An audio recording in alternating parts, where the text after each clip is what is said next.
नमस्कार। आज के इस व्याख्यान में आप सभी का हार्दिक अभिनंदन एवं स्वागत। बच्चों, आपने इससे पूर्व देखा कि राजा दुष्यंत जब शकुंतला जो हैं उनको भ्रमर के द्वारा प्रताड़ित किया जाता है तो वे वहाँ पर भ्रमर से बचाने के लिए उपस्थित हो जाते हैं। उससे आगे देखिए, अनसुया सखी मम अपि अस्ति कौतूहलम। सखी, मुझे भी कुतूहलता है। पृच्छामि तावत एनम, इनसे ही पूछती हूँ।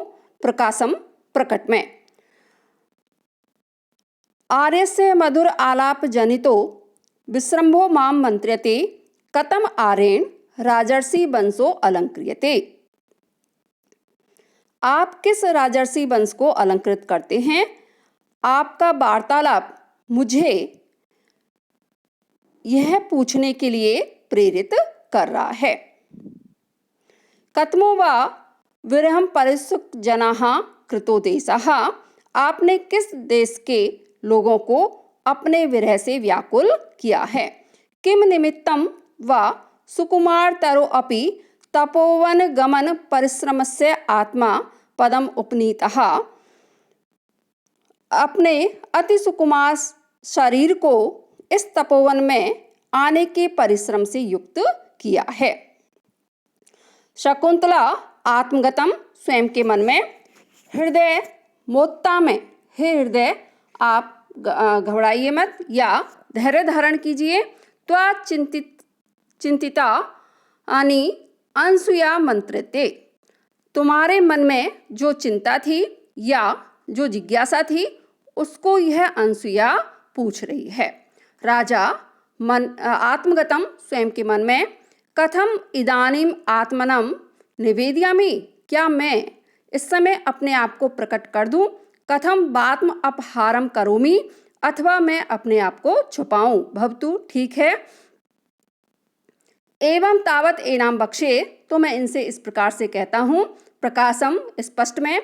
भवती या पौर्वेण राजा धर्माधिकारी नियुक्तः सो अहम अभिघ्न क्रिया उपलम्भाय धर्मारण्यम इदम आयातः। मान्या, मुझको पूर्ववंशी राजा ने धर्माधिकारी नियुक्त किया है। मैं इस तपोवन में यह ज्ञात करने के लिए उपस्थित हुआ हूँ कि यहाँ धार्मिक क्रियाएं निर्विघ्न रूप से तो चल रही हैं। जैसा कि आप सब जानते हैं कि जिस तरह से प्रत्येक व्यक्ति राजा को कर देता है, उसी तरह से यानी अपने जो आजीविका है उसका षष्ठांश देने का विधान था। इसी प्रकार से जो तपस्वी गण हैं वे भी अपने तपस्या का षष्ठांश उनको देते हैं। इस कारण से वो ये जानने के लिए आए हैं कि यहाँ पर समस्त जो क्रियाकलाप हैं, धार्मिक कार्य हैं, वे भली भांति चल तो रहे हैं। अनसुया, सनाथा इदानीम धर्मचारिणः। धर्माचरण करने वाले लोग अब सनाथ हो गए। शकुंतला श्रृंगार लज्जाम रूपयति। शकुंतला श्रृंगार की लज्जा का नाट्य करती है। सख्यौ, दोनों सखियां। उभयो आकारम विदित्वा जनांतिकम, दोनों की आपसी प्रेम भाव को जानकर हाथ की ओट में। हला शकुंतले, सखी शकुंतला, यदि अत्र अद्य तातः सन्नितो भवेत्, यदि इस समय पिताजी यहाँ होते तो। शकुंतला, ततः किम भवेत्, तो क्या होता? सख्यौ, दोनों सखियां। इमं जीवित सर्वस्वेन अपि अतिथि विशेषम कृतार्थम करिष्यति। इस विशिष्ट अतिथि को अपने जीवन का सर्वस्व भी देकर कृतार्थ करती। शकुंतला, युवाम अपेतम, तुम दोनों हटो। किमपि हृदय कृत्वा मंत्रे थे, तुम दोनों कुछ मन में रखकर ऐसा कह रही हो। न युवयो वचनम श्रोष्यामि, मैं तुम दोनों की बात नहीं सुनूंगी। राजा, वयम अपि तावत भवत्यो सखीगतम किमपि पृच्छामा। मैं भी आप दोनों की सखी के विषय में कुछ जानने की इच्छा करता हूँ। सख्यो, दोनों सखियां। आर्य अनुग्रह इव इयम अभ्यर्थना, यह प्रार्थना हम पर अनुग्रह के तुल्य है। राजा, भगवान काश्यपः शाश्वते ब्रह्मणि स्थित इति प्रकाशः इयं च वै सखी तदात्मजा इति कथम एतत्। भगवान काश्यप जो हैं वो नैष्ठिक ब्रह्मचारी हैं, यह प्रसिद्ध है। फिर आपकी सखी उनकी पुत्री है, यह कैसे। अनसुया शृणुतु आर्य, मानिए सुनिए। अस्ति को अपि कौशिक इति गोत्र नाम देहो महाप्रभावो राजर्षि। क्या आप सुनिए, कौशिक इस गोत्र नाम के महाप्रभावशाली राजर्षि हैं। राजा अस्ति श्रूयते, सुना है कि हैं। अनसुया तम आवियो प्रिय सख्या प्रभवम अवगच्छ। उज्जिताया शरीर संवर्धनादि भी तात काश्यप्यो अस्या पिता। उनको हमारी सखी का प्रिय जन्मदाता समझिए। माता पिता से उज्जिताया परित्यक्त किए जाने के कारण, शरीर संवर्धन आदि भी शरीर का पालन पोषण कार्य किए जाने के कारण पिता काश्यप हैं, ऐसा समझिए। राजा उज्जित शब्देन जनितम में कौतूहलम। परित्यक्त शब्द से मेरे मन में जिज्ञासा उत्पन्न हो गई है। आमूलात श्रोतुम इच्छामि, मैं प्रारंभ से समग्र बात सुनने की इच्छा करता हूँ। अनसुया शृणोतु आर्य, महर्षि आप सुनिए, राजर्षि आप सुनिए।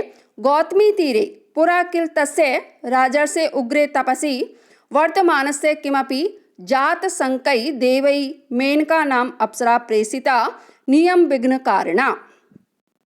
पहले ये राजर्षि गौतमी नदी के तट पर उग्र तपस्या कर रहे थे। उस समय संकित देवताओं ने उनकी तपस्या में विघ्न करने वाली मेनका नामक अप्सरा को भेजा। राजा अस्ति एतत् अन्य समाधि भीरुत्वम देवानाम। दूसरे की समाधि से भयभीत होना देवताओं में देखा जाता है। अनसुया ततो वसंत अवतार समय तस्या उन्मादित्र रूपम प्रेक्षय। तब वसंत ऋतु के आगमन के समय उसके उन्मादक रूप को देख करके इति अर्धोक्ते लज्जया विरमति, आधी बात कहकर लज्जा के कारण रुक जाती हैं। राजा परह तात ज्ञायत एव, आगे का वृतांत विदिति है। सर्वतः अप्सरा संभव एषः, वस्तुतः यह अप्सरा की पुत्री है। अनसुया अथ किम, और क्या। राजा उपपद्यते, आपने ठीक ही कहा है। मानुषीषु कथम वा स्यात् अस्य रूपस्य संभवा न प्रभातलम ज्योति उदेति वसुधा तलात्। मानुषीषु यानी जो मनुष्य लोग हैं, उनकी जो स्त्रियां हैं, उनमें अस्य रूपस्य संभवा, इस प्रकार के अतुलनीय सौंदर्य की उत्पत्ति कथम वा स्यात्, कैसे हो सकती है। प्रभातलम ज्योति वसुधा तलात् न उदेति, कांति से दैदीप्यमान जो तेज का पुंज है वह भूतल से उत्पन्न नहीं होता है। राजा दुष्यंत को जब ये ज्ञात होता है कि जो शकुंतला हैं वे मेनका की पुत्री हैं या अप्सरा की पुत्री हैं, तब भी ये कहते हैं कि निश्चय ही इनके सौंदर्य को देख करके ये विदित होता है कि इस तरह का सौंदर्य मनुष्य पृथ्वी लोक पर उत्पन्न होने वाली स्त्रियों में उत्पन्न नहीं हो सकता। जिस प्रकार से ज्योति का पुंज जो है वह आकाश से ही उत्पन्न होता है, पृथ्वी से उत्पन्न नहीं होता, उसी प्रकार से ये अनुपमेय जो सौंदर्य है वह भी पृथ्वी की स्त्रियों में असंभव है। मानुषीषु अस्य रूपस्य संभवा कथम वा स्यात्, मनुष्य लोक की स्त्रियों में इस सौंदर्य की उत्पत्ति कैसे हो सकती है। प्रभातलम ज्योति वसुधा तलात् न उदेति, कांति से दैदीप्यमान तेज के पुंज भूत जो हैं या पुंज जो हैं भूतल से उत्पन्न नहीं होते। अस्य, यहाँ पर अस्य से तात्पर्य है इसका जो रूपस्य सौंदर्य का संभवा यानी उत्पत्ति, कथम वा स्यात् कैसे संभव है, अर्थात नहीं संभव है। ज्योति तेज है, यह विद्युत का ही एक रूप है। अधोमुखी शकुंतला जो है नीचे की ओर मुंह किए हुए हो जाती हैं। ये लज्जाशीलता का प्रतीक है। जैसा कि आगे कह रहे हैं, शकुंतला अधोमुखी तिष्ठति, कि शकुंतला नीचे की ओर मुख करके बैठ जाती हैं या हो जाती हैं। इस श्लोक के पूर्वार्ध में अप्रस्तुत प्रशंसा अलंकार है, विशेष का सामान्य रूप से वर्णन है। पूरे जो श्लोक है उसमें दृष्टांत अलंकार है।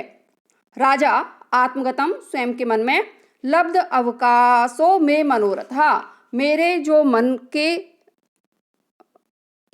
की इच्छाएं हैं उनको अवसर प्राप्त हो गया। ये एक तरह से सूक्ति के रूप में भी पूछा जा सकता है, या आपसे ये भी पूछा जा सकता है कि ये किसके द्वारा कहा गया है।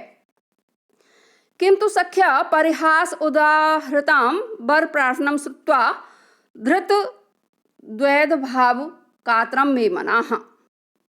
किंतु सखी के द्वारा हास परिहास में कही गई वर की प्रार्थना को सुनकर के मेरे मन में दुविधा होने के कारण मन जो है वो खिन्न सा हो रहा है। यानी राजा दुष्यंत जो हैं वो प्रियमवदा और अनसुईया से यह पूरी तरह से जानने के इच्छुक हैं कि जो आपकी सखी है वह वास्तव में विवाह करना चाहती हैं अथवा नहीं करना चाहती हैं। उनका जन्म का वृत्तांत तो उन्होंने ज्ञात कर लिया, अब वो आगे ये भी ज्ञात करना चाह रहे हैं जिससे कि अपने मन को संपूर्ण रूप से आश्वस्त कर सकें।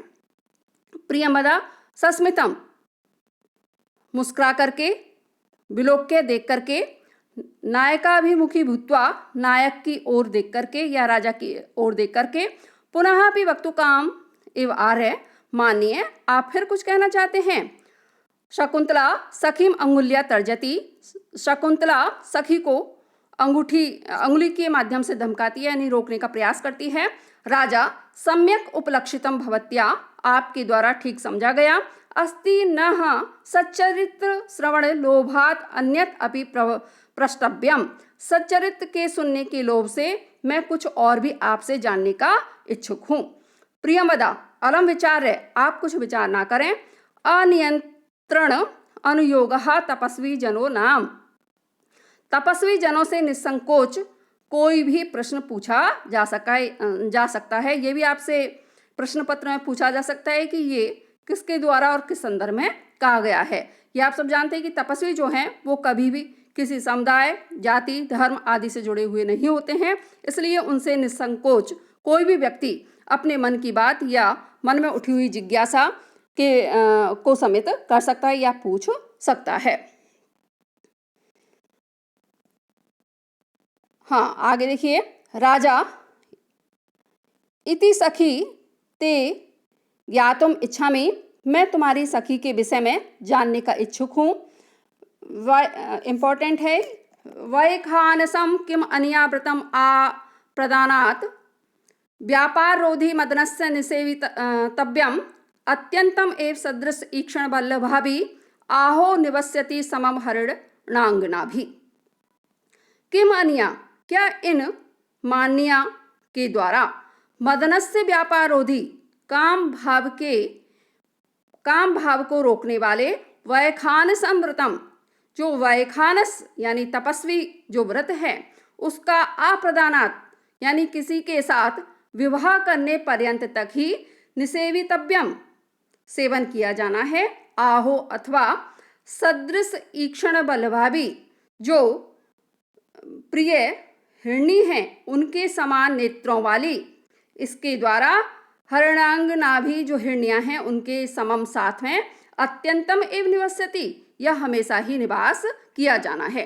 राजा अपने मन में उत्पन्न जो जिज्ञासा है कि जो शकुंतला हैं वो आजीवन ब्रह्मचर्य धर्म का पालन करेंगी अथवा जो विवाह पर्यंत तक ही इस धर्म का पालन कर रही हैं, तो वो जानना चाह रहे हैं कि जो काम भाव के व्यवहार को रोकने वाला जो तपस्वी व्रत है उसका पालन इनके द्वारा कब तक किया जाएगा। ये हमेशा ही जो हिरणियां हैं जिनके समान इनके सुंदर नेत्र हैं उनके साथ हमेशा रहना चाहेंगी अथवा केवल विवाह पर्यंत तक ही तपोवन में निवास करेंगी।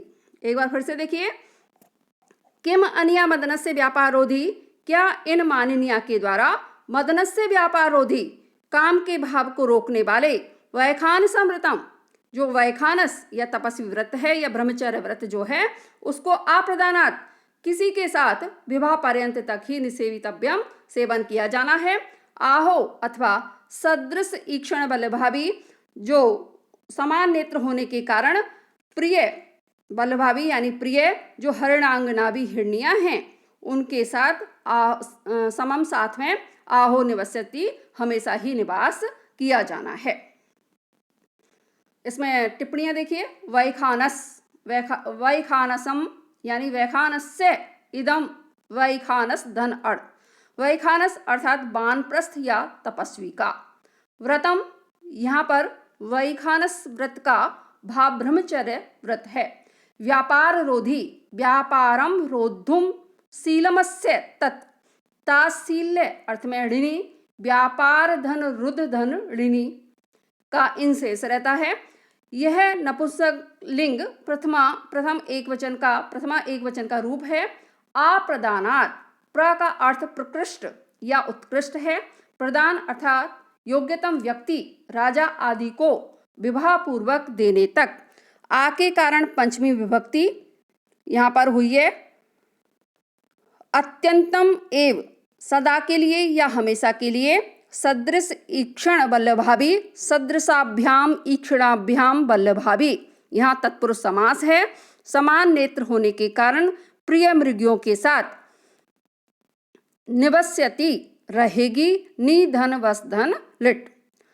अगर विशेष देखना चाहें तो इस श्लोक के दो अर्थ हो सकते हैं। क्या यह किसी राजा के साथ विवाह होने तक ब्रह्मचर्य व्रत धारण करेगी और आश्रम में रहेगी, या किसी तपस्वी के साथ विवाह होने से सदा ही इसी आश्रम में मृगियों के साथ रहेगी। ये अर्थ भी हो सकता है कि ये राजा आदि से विवाह करेंगी अथवा तपस्वी के साथ ही विवाह करेंगी। दूसरा, यह विवाह होने तक ही ब्रह्मचर्य व्रत धारण करेंगी या जीवन भर ब्रह्मचर्य व्रत धारण करती हुई मृगियों के साथ रहेगी। यहाँ पर पालना अर्थ ही अपनाया गया है, क्योंकि अनसुईया और प्रियंवदा के पूर्वोक्त जो वार्तालाप है, एवं अहम आत्मनो अनुरूपम वरम लभेत, इस तरह से, या इमं जीवित सर्वस्वेन अपि अतिथि विशेषम कृतार्थम करिष्यति से राजा को यह स्पष्ट हो चुका था कि उसका विवाह होना है।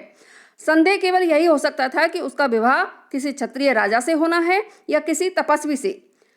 अगले वाक्य में प्रियमदा ने भी प्रश्न का उत्तर दिया है कि ऋषि उसका विवाह किसी सदृश गुण वाले व्यक्ति से ही करना चाहते हैं। प्रियमदा आरे धर्मचरणे अपि परवशो अयम जनः। आरे यह जो हैं यानी हमारी जो सखी हैं वह धर्माचरण में भी पराधीन है। गुरु पुनः अस्या अनुरूप वर प्रदाने संकल्पः, जो पिता हैं उनके द्वारा उत्तम या योग्य वर को देने का इनका संकल्प किया हुआ है। राजा आत्मगतम, स्वयं के मन में